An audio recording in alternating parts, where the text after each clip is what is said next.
the thing to ask you, Matthew, what do you know about Kendal and Kendal Castle? Because I've just got the impression that you've been there before, just from something you said.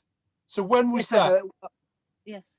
When many years ago, when the dinosaurs were in the earth, and we were at university, Shane was at university in what became Manchester Metropolitan University, and we had a philosophy conference up there, so we went to Kendal. I didn't go to the philosophy conference. No, but he did go to the castle.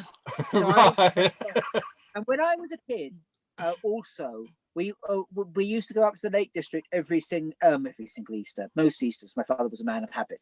And the Kendal Castle would be a place we would have a picnic, because we could drive. My father liked to leave early, so we would leave London probably about 8 o'clock. And if you drive fast and petrol Land Rover, by 2 o'clock you're in Cumbria. Wow! So Kendal Castle was one of that's fast. Yeah, it was quite fast. So Kendal Castle was one of the places we'd go to have a picnic just before we got to the Lake District. Right. Because you could see the Skegstale Fells. So it's when it started, when the Lake District proper started. So it always felt this kind of magical place that was just about we would spend. It was Easter. We would go every Easter. And so there was a point where, particularly the Southern Lakes, my father only climbed the same mountains again and again and again, and that meant as a kid I knew certain mountains incredibly well. So we knew the school. So Luke and me, we're aged 11 and I was 12 and Luke was 13.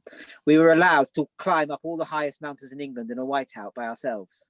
We knew my father was like that. Although he kept one son just in case. He kept my younger brother.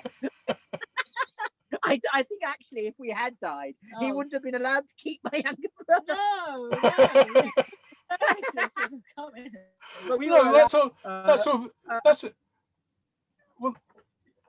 That's all very shocking. But I've got to move you along just to tell you that in terms of the drama, the storytelling, yes, you need more stories. Your eventual stand-up performance on the history of it all is set in the ruins of the Fortress University.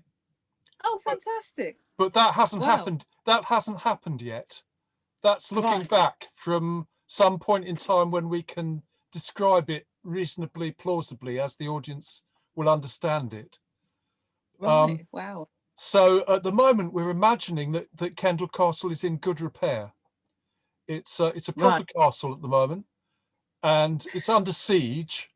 The vice chancellor is in one of the towers, and all the staff and students are inside it in circles having discussions. And there are various people outside it discussing the marketing of online courses is obviously going to be a lot cheaper and will have an advantage over time. And artificial intelligence is a really sound technology with no problems at all, and that's got to be considered.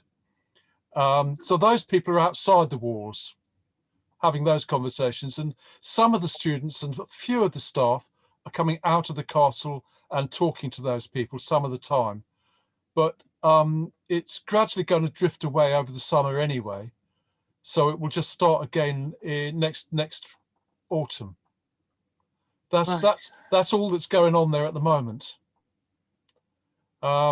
But eventually, the stand-up philosopher will announce what the Fortress University was about originally and what it's become. But I don't see that as unless what do you think? Well, I think we have to wait to find out what happens next. I think you're right. I think we have to wait till September to find out what the universities are going to try to do. Right. Possible that they turn themselves into museums, and I wouldn't put it past. Wow. So museums are thought.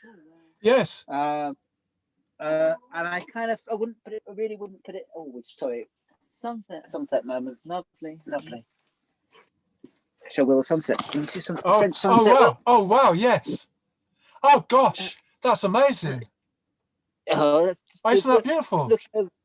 It is. We're looking over towards the Petite Pyrenees there. Yeah. We can't show you any part of the mountains here. because this is the border with the Haute-Garonne, so it's not even the Ariège proper, not but the it's, Ariège yeah, it's proper. very lovely. Yeah. Still very lovely. warm, Still I very think. wild. Yes, very wild.